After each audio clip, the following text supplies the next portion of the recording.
ലൂക്കോസിന്റെ സുവിശേഷം 22-ാം അധ്യായം 17 മുതൽ 30 വരെയുള്ള വാക്യങ്ങൾ. പിന്നെ പാനപാത്രമെടുത്ത് വാഴ്ത്തി, ഇത് വാങ്ങി പങ്കിട്ടുകൊള്ളുവിൻ. ദൈവരാജ്യം വരുവോളം ഞാൻ മുന്തിരിവള്ളിയുടെ അനുഭവം ഇന്നു മുതൽ കുടിക്കയില്ല എന്ന് ഞാൻ നിങ്ങളോട് പറയുന്നു. പിന്നെ അപ്പമെടുത്ത് വാഴ്ത്തി നുറുക്കി അവർക്ക് കൊടുത്തു. ഇത് നിങ്ങൾക്ക് വേണ്ടി നൽകുന്ന എൻ്റെ ശരീരം, എൻ്റെ ഓർമ്മയ്ക്കായി ഇത് ചെയ്യുവിൻ എന്ന് പറഞ്ഞു. ഔവണ്ണം തന്നെ അത്താഴം കഴിഞ്ഞ ശേഷം അവൻ പാനപാത്രവും കൊടുത്തു. ഈ പാനപാത്രം നിങ്ങൾക്ക് വേണ്ടി ചൊരിയുന്ന എൻ്റെ രക്തത്തിലെ പുതിയ നിയമം ആകുന്നു.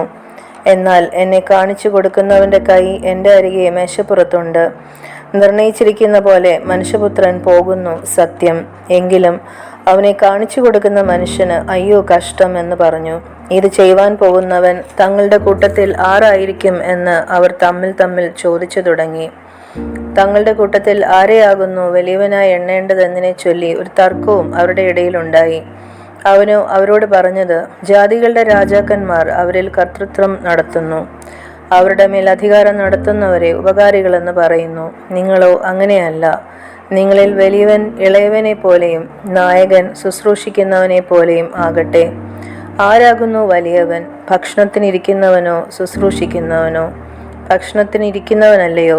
ഞാനോ നിങ്ങളുടെ ഇടയിൽ ശുശ്രൂഷിക്കുന്നവനെ പോലെ ആകുന്നു. നിങ്ങളാകുന്നു എൻ്റെ പരീക്ഷകളിൽ എന്നോടുകൂടെ നിലനിന്നവർ. എൻ്റെ പിതാവ് എനിക്ക് രാജ്യം നിയമിച്ചു തന്നതുപോലെ ഞാൻ നിങ്ങൾക്കും നിയമിച്ചു തരുന്നു. നിങ്ങൾ എൻ്റെ രാജ്യത്തിൽ എൻ്റെ മേശയെങ്കിൽ തിന്നുകുടിക്കുകയും സിംഹാസനങ്ങളിലിരുന്ന് ഇസ്രായേൽ ഗോത്രം 12-നെയും ന്യായം വിധിക്കുകയും ചെയ്യും.